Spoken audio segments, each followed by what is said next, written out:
This segment is brought to you by Domain Northside. Welcome to Black Fashion History. I'm your host, Michelle Washington. Joining me is the lovely and talented Korto Momolu. Korto is famous for her luxury designs as well as starring on Project Runway. Korto, greetings, Queen. I am so happy to have you here. Thanks for having me. Hey, everybody. So, I'd like to know and tell us all, what does Black fashion history mean to you? I mean, for me, it means everything. It is my livelihood, it is my life, and it's something that I definitely want to be a part of. The legacy of Black fashion and the history of it. I want to feel like I've contributed to it because I've taken so much from it. Growing up and going to school and having mentors that I looked up to. So it is my life. And I'm hoping that I'm contributing some of the attributes that I have and whatever it is my point of view is as it pertains to fashion and making it greater and making it better and more sustainable for the next people coming up. Well, Kato, your work is always fabulous. So I have a few pictures of your beautiful designs. And You. first off, I love that black jumper with the gold duster. Tell me some more about that. Yes, that's one of my favorites. That was actually the first piece that I made. Every time I do a collection, there's like a piece that starts it off that sets the tone, and is usually a piece that I just love, and I have to be excited about it, or I'll trash it and start over. If that first piece ain't saying nothing, it has to go. So that was the first piece I made, and I just wanted something comfortable. I like wearing jumpsuits and jumpers, but I'm curvy, so they're not always made for my body type. So this is one that I felt all body types could wear. You can wear it to the cookout, eat, and not have to worry about your stomach looking like you're 6 months pregnant. And then the jacket was just like this.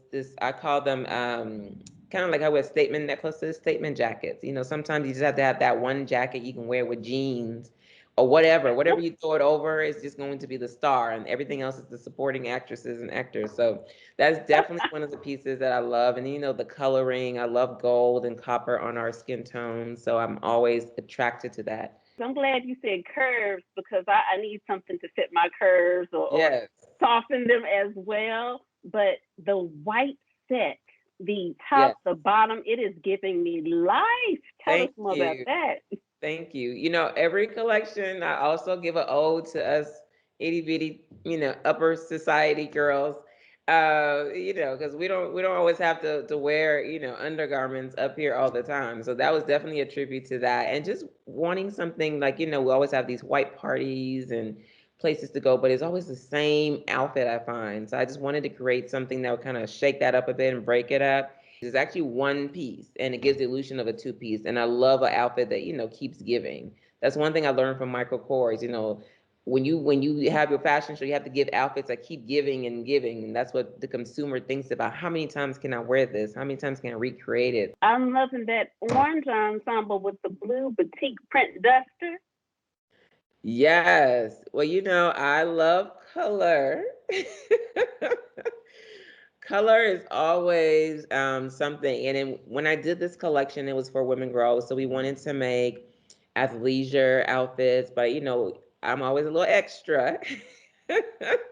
So obviously adding this indigo blue, duster to it just to make it look eccentric. You can go to the gym in it, but you can also put some nice sandals on and go shopping, and make a day of it. Get a basket and walk around and I just believe in being your eccentric, colorful self at all times, even if you're going to Walmart. Just be you and stand in your light.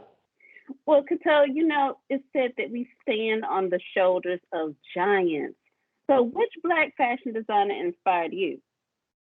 Oh my God, so many. But you know what? Byron Lars is probably one of my all-time favorites.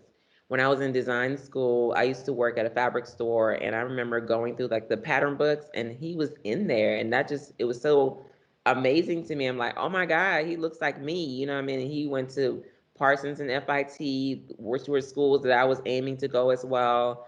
And just to see somebody else that was doing it and doing it amazingly great and still is was such an honor for me. And so when I met him, after coming off Project Runway, I met him. It was at a BET Rip the Runway, and I was so nervous. I just wanted to say thank you and just wanted to say hi. He goes, Kato. I was like, you know my name. I just went into this hallelujah dance. It was just so amazing to just, somebody you admire and has influenced your life and your career, for them to recognize that they even watched you struggling on this reality show. Like, that just really humbled me. And he was such a sweetheart. And we still, continue to see what we're doing in each other's lives. So yeah, big ups to, if you can't find your mentors, whoever did push you through, if you find them one day. Even now we're in the age where on social media, you can just hit them up in the DMs, and sometimes they'll respond and sometimes they won't, but just say thank you. Sometimes you just need to just let them know, because as mentors, we need those taps on our back as well. We need those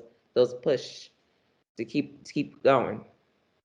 Absolutely, absolutely. Well, thank you, Cato. This brings us to our history highlights. Elizabeth Keckley, born February 1818, best known for designing clothes for Mary Todd Lincoln, especially her inaugural gown.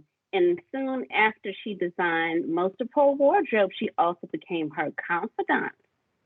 Thank you to our guest, Korto Momolu, and our sponsor, Domain Northside. See you next time for more Black fashion history. And as I like to say, a smile is always in style. Keep it fashionable.